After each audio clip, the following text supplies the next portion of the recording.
Bonjour. En 1928, en étudiant une moisissure, un biologiste écossais du nom d'Alexander Fleming découvre une molécule capable de tuer des bactéries, la pénicilline. Il ne savait pas encore à l'époque, mais cette découverte va complètement révolutionner la médecine. La pénicilline, en fait, c'est le premier antibiotique. Et depuis, on en a découvert plein d'autres. Vancomycine, amoxicilline, cefpodoxine, etc.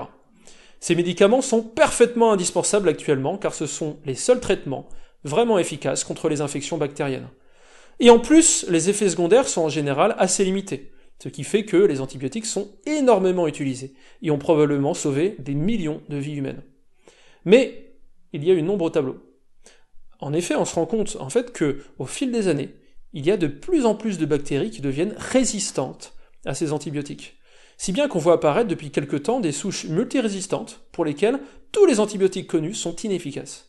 Du coup, vous l'aurez compris, ces résistances aux antibiotiques constituent un enjeu sanitaire majeur pour les années qui vont venir. Alors, pourquoi ces résistances apparaissent-elles et quels sont les moyens de les contourner? C'est ce qu'on va essayer de voir dans la vidéo d'aujourd'hui. Comme je viens de le dire, la redoutable efficacité des antibiotiques a conduit à leur utilisation massive, aussi bien en santé humaine que pour les traitements vétérinaires. Et le problème, c'est qu'on constate que plus on utilise ces molécules, plus on voit l'apparition de souches bactériennes résistantes.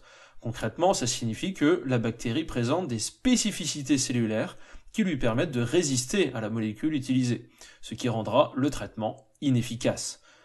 Heureusement, comme on connaît plein d'antibiotiques différents, on arrive généralement à en trouver un pour lequel la bactérie est sensible, ce qui nous permet quand même de nous en sortir. Si le cas est critique, alors on réalise des antibiogrammes, on prélève un échantillon de la souche bactérienne chez le patient à soigner, par exemple un échantillon de sang infecté, on étale cet échantillon sur un milieu de culture, en l'occurrence une boîte de pétri gélosée contenant un milieu nutritif, et à ce moment-là, on va disposer dans la boîte différentes petites pastilles imbibées de différents antibiotiques qui vont empêcher le développement des bactéries sur une plus ou moins grande distance autour d'elles.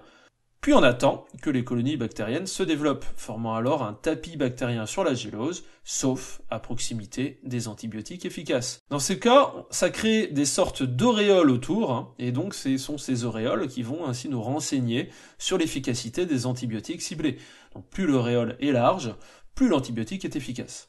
En revanche, s'il n'y a pas d'auréole, cela signifie que la bactérie est résistante. Ce genre de test permet du coup de connaître quels sont les antibiotiques les plus efficaces afin de pouvoir prodiguer le bon traitement aux patients.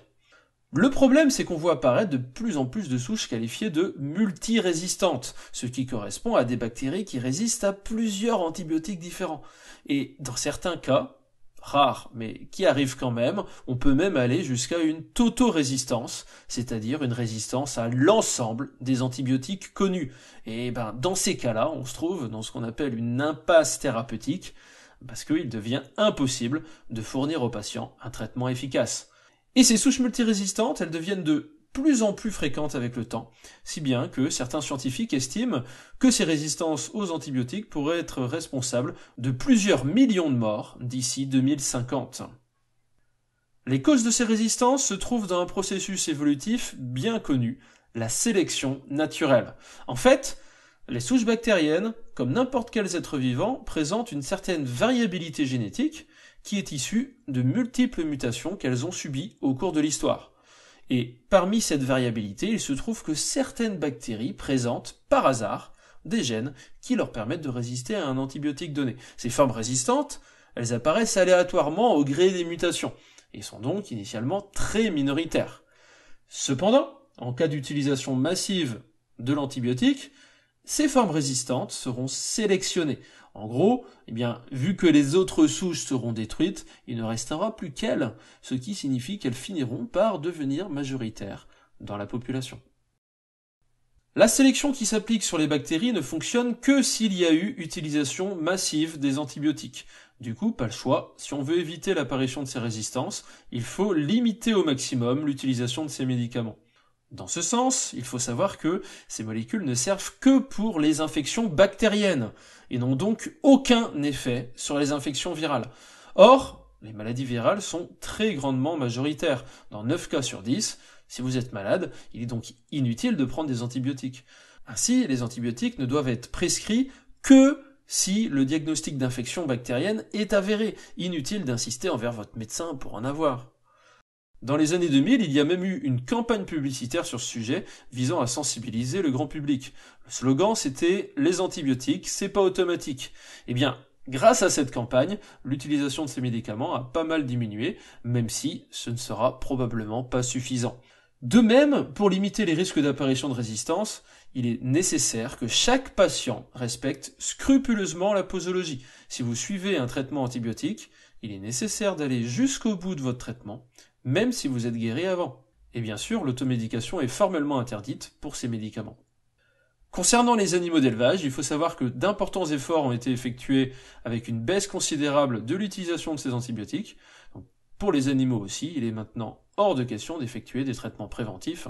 Les traitements ne sont appliqués que lorsqu'ils sont dûment nécessaires. Malgré ces efforts, il est probable que les résistances continuent à progresser.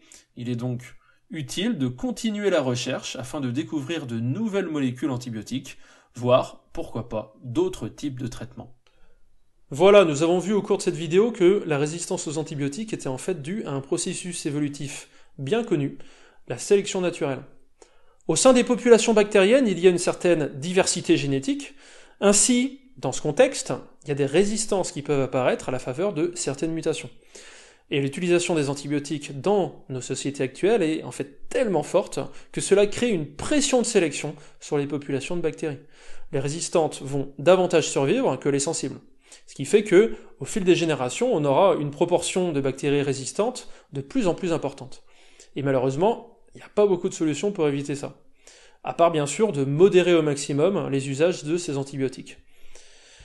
Et sur ce sera tout pour cette série de 4 vidéos. Donc je vous dis à bientôt pour de prochaines vidéos.